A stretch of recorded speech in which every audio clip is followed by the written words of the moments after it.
Hello everyone, very very good evening guys. कैसे हो आप सब? होप आप सब लोग बहुत ज़्यादा अच्छे होंगे। तो ये मॉर्निंग का टाइम हो रहा था और ये मेरा लंच का रूटीन है जो मैं आपके साथ में शेयर कर रही हूँ। सुबह के बज रहे थे 10 और मैं बना रही थी अपना लंच। तो एक तरफ मैंने ना भगोने में, आप हीटर देख रहे होगे, उसके ऊपर मैंने खीर चढ़ा रखी हुई है, क्योंकि हीटर में बहुत अच्छे से पक जाती है। कि धीरे धीरे पकती है तो बहुत ही अच्छा स्वाद आता है उसका। और उसके बाद यहाँ पे मैं प्रिपेयर कर रही थी, पनीर की सब्ज़ी मैं बनाने जा रही हूँ। तो बस उसी की प्रिपरेशन मैं स्टार्ट कर रही थी। अगर हम सब्ज़ी मतलब जो भी अगर हमें लंच बनाना होता है ना, तो अगर हम उसकी प्रिपरेशन करके रख लेते हैं तो बिलीव मी, खाना बनाने में आधा घंटा भी नहीं लगता है, फटाफट से बन जाता है। बस प्रिपरेशन में बहुत ज़्यादा टाइम लगता है। तो बस मैं पहले क्या करती हूँ, पहले जो भी प्याज, टमाटर, हरी मिर्च, जो भी मुझे कट करके रखना होता है वो सब मैं एक तरफ कट करके रख लेती हूँ। और उसके बाद बस फटाक से सब्ज़ी में तड़का लगा दिया और उधर मेरी खीर बनी रही है। और उसके बाद मैं देखूँगी मुझे पूड़ी बनानी है या फिर मुझे बनाने हैं राइस, क्योंकि ऐसा कोई स्पेशल डे नहीं था, लेकिन कभी कभी हो जाता है कि मौसम भी ठीक ठाक सही लग रहा था, तो मैंने कहा चलो आज कुछ स्पेशल सा बना लेते हैं। तो बस यहाँ पे मैं कर रही हूँ प्रिपरेशन और उसके बाद फिर मैं बनाऊँगी फटाफट से अपना लंच और उसके बाद आगे के काम मैं करूँगी। तो व्लॉग में लास्ट तक बने रहिएगा। अगर आपको अच्छा लगे तो लाइक कर दीजिएगा और अगर सब्सक्राइब ना किया तो सब्सक्राइब ज़रूर कर लीजिएगा।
तो फ्रेंड्स, यहाँ पे बस मेरे प्रिपरेशन सारी हो चुकी थी। अब मैं सबसे पहले जो पनीर है उसको फ्राई कर लूँगी और उसके बाद जो हमारा जो नॉर्मल से जैसे हम पनीर बनाते हैं उसी तरह से मैं छोला पनीर बना रही हूँ। यहाँ पे छोले मैंने बॉईल करके रखे हुए थे पहले से। तो बस उसके बाद मैं फटाफट से इसमें लगा दूँगी तड़का और अपना जो लंच होगा वो भी प्रिपेयर कर लूँगी। और साथ साथ में खीर को भी चलाती जा रही थी, क्योंकि लगने का थोड़ा सा डर होता है। और मैं भगोने में बनाती हूँ, आप लोग कैसे बनाते हो? बहुत सारे लोग कुकर में बनाते हैं, बट मैं ऐसे ही बनाती हूँ, मैं भगोने में ही बनाती हूँ। अच्छी बनती है और मुझे ज़्यादा अच्छी लगती है। तो बस मैं उसको भी चलाती जा रही थी। तो एक पंथ दो काज हमारे होते जा रहे थे, उधर भी काम हो रहा था, इधर भी काम हो रहा था। तो ये जो लंच का टाइम होता है ना, इस टाइम पे क्या होता है, कभी तो जैसे हमें लेट हो जाता है तो हमें फटाफट से करना होता है, मतलब जल्दी जल्दी खाना बनाना होता है, कहीं हम लेट ना हो जाएं।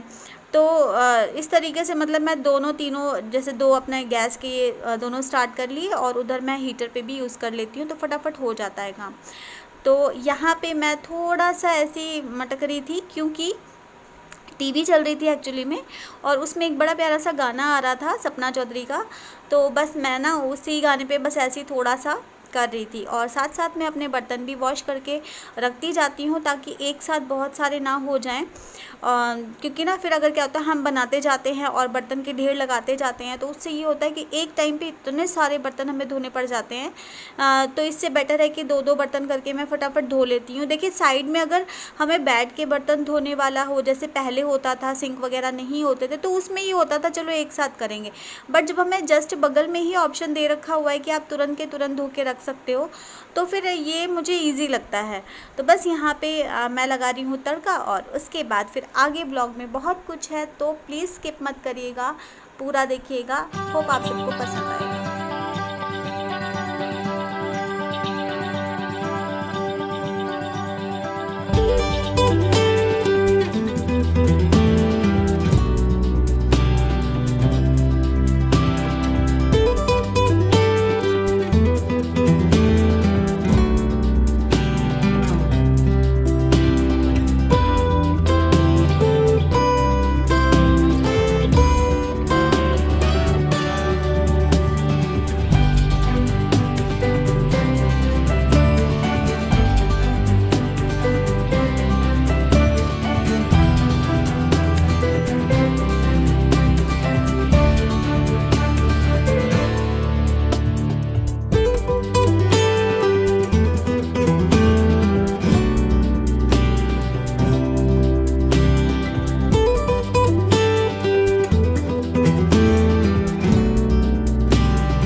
मैं रहूं और पीहू ना आए, ऐसा हो ही नहीं सकता। तो पीहू भी पीछे से आ जाती है। जैसे लड्डू गोपाल जी को मैं भोग वोग लगाती हूँ ना, तो फिर वो उठा के ले आती है, रख देती है। तो किचन का पूरा ही काम ख़त्म हो चुका है। उसके बाद मैं यहाँ पे आई थी। एक्चुअली पीहू ने बाद में नहाया था, आज वो थोड़ा लेट उठी थी, नहीं तो मैं उसको अपने साथ में ही नहला देती हूँ। और टाइम 10:30 ही हो रहा था, बहुत ज़्यादा नहीं हुआ है। तो मैं यहाँ पे पीहू के जो क्लोथ्स हैं उनको वॉश कर रही हूँ। आप देख सकते हो उसकी टी शर्ट है और नीचे की पैंट है। तो बस मैं उसी का वॉश करना बाकी रह गया था, बाकी तो मैं नहा करके अपने और सारे मैंने सुखा भी दिए थे। तो बस मैं इसकी टी शर्ट जो है वो टी शर्ट और इसके जो बेसिक से कपड़े होते हैं, बस उन्हीं को वॉश करके और फटाफट से मैं इनको सुखा दूँगी।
तो कपड़े धोने के बाद उसके बाद बाल्टी वाल्टी भी मैंने धो दी है, क्योंकि धो देती हूँ जब भी मैं नहाने जाती हूँ या फिर कपड़े वगैरह धोती हूँ, तो ज़रा 2 मिनट का टाइम भी नहीं लगता है, कुछ सेकंडों में बस वॉश हो जाता है और फटाफट मतलब सफाई भी रहती है।